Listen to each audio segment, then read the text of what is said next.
امروز میخوام از این مجسمه گلی قالب بگیرم و بهتون نشون بدم که چجوری میشه از شکل‌ها و مجسمه‌هایی که حالا با دست درست میشه که و یه همچین فرمای تو رفتگی و بیرون آمدگی خیلی زیادی داره، به چه صورت میشه قالب گرفت. بریم ببینیم. خب، ساده ترین کار برای قالب گرفتن از یه همچین اشکالی، به خاطر این قسمت های خالی که داره، چون امکان داره موقع گچ ریختن این گچ به اینجا گیر کنه و شی از توی گچ در نیاد. به همین خاطر یه سری قسمت ها رو باید توی قالب گیریش نادیده گرفت، یعنی که گچ اونجا رو پوشش نده و با گل این قسمتاشو پر میکنیم و بعد از اینکه شکل از توی قالب اصلی در اومد، این قسمت ها رو باز دوباره خالی میکنیم. میشه گفت این ساده ترین راهشه و تنها کاری که میشه برای یه همچین اشکالی کرد برای قالبای دو تیکه و سه تیکه یه همچین روشیه. البته میشه قالبای چند تیکه گرفت و از هر تیکش یه قالب کوچک در آورد، ولی خب چون فرم کلی اینو ما میخوایم، بهترین کار اینه که با گل این قسمت رو ما پر کنیم.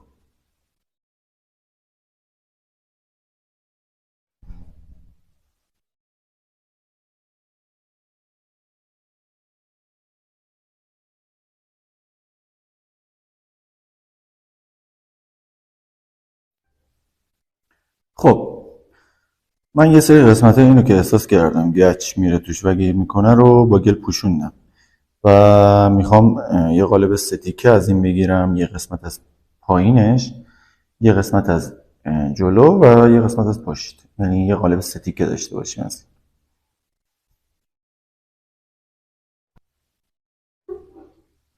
بعد از اینکه قالب زیر رو ریختیم، میخوام این قالب تیکه پشت مجسمه رو بریزم و برای این کار باید این قسمت ها رو من پرگل کنم که بتونم گچ پشت مجسمه رو بریزم.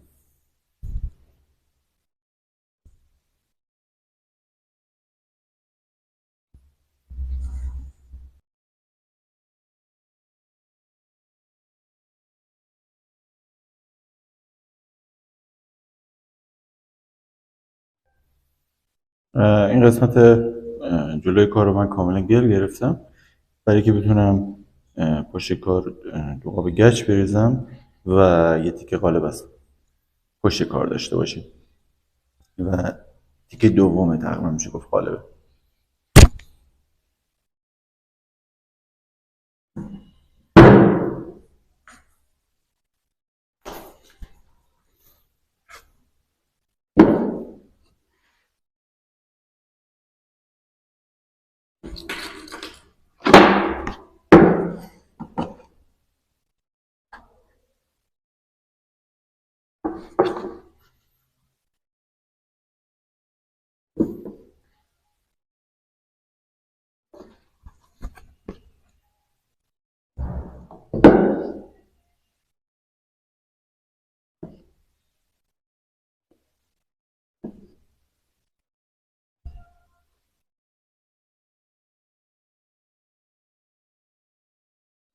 این تیکه گلم برای این گذاشتم چون قالبمون قراره قالب تزریقی باشه و از این قسمت دو قاب گل وارد قالب بشه.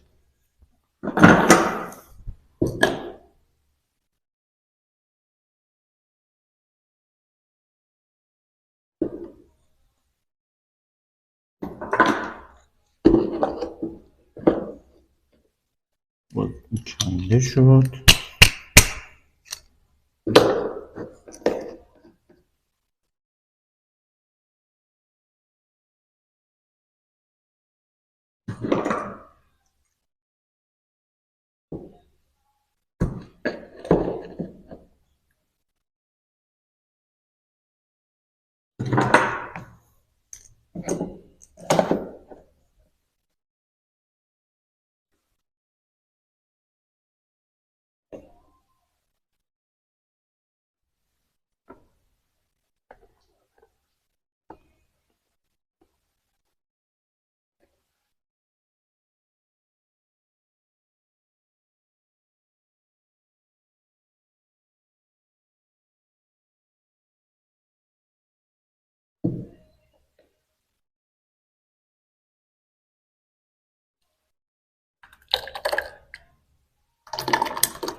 خب بعد از اینکه کامل چرب شد ما توی مرحله قبل اومدیم یه قسمتی به اینجا گل اضافه کردیم که به عنوان چیز استفاده بشه، قالب تزریقی.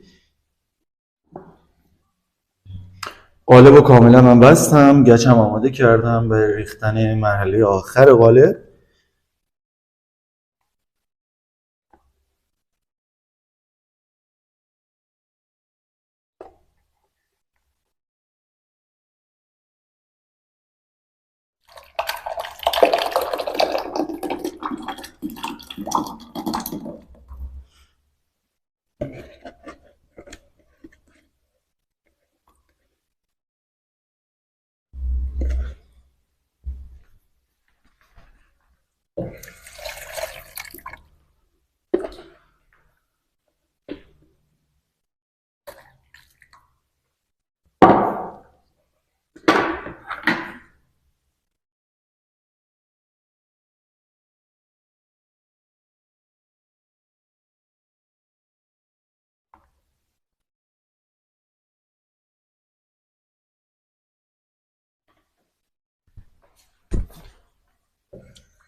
از مرحله آخر قالبمون.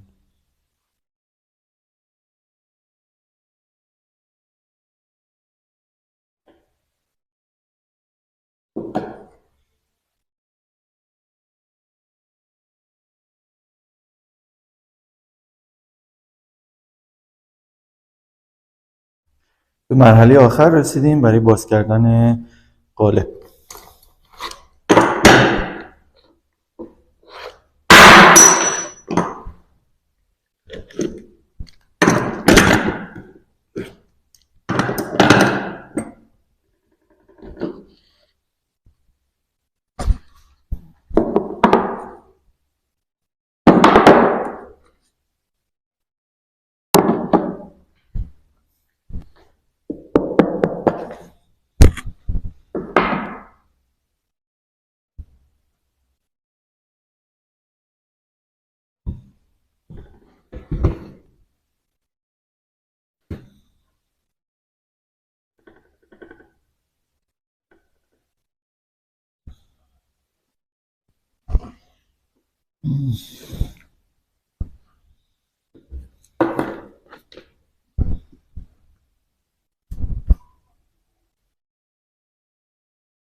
این یه تیکه از قالب.